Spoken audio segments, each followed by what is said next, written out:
Hi guys! So may na-discover akong pabango and gusto ko siyang i-share sa inyo. I-share ko sa inyo yung ginagamit kong pabango recently. Ito yung Sensona perfume. So tatlo yung binili kong perfume from them. Ito yung best seller nila. Alis ako ng bahay ng 4 AM and hanggang pag-uwi ko, amoy na amoy ko pa rin yung pabango ko hanggang sa maligo ako ulit. Grabe, super long lasting and super bango na ito.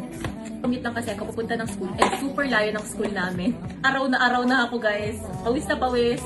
Lagkit na ako sa buhay ko, di ba?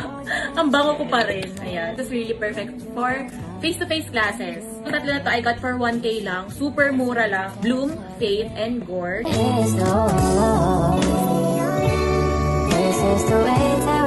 Ang favorite na gamit ko palagi is etong Gore actually.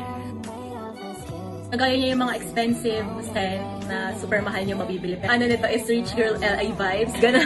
Super happy ko talaga sa sarili ko na to kasi unique ng scent niya. Lang guys, I hope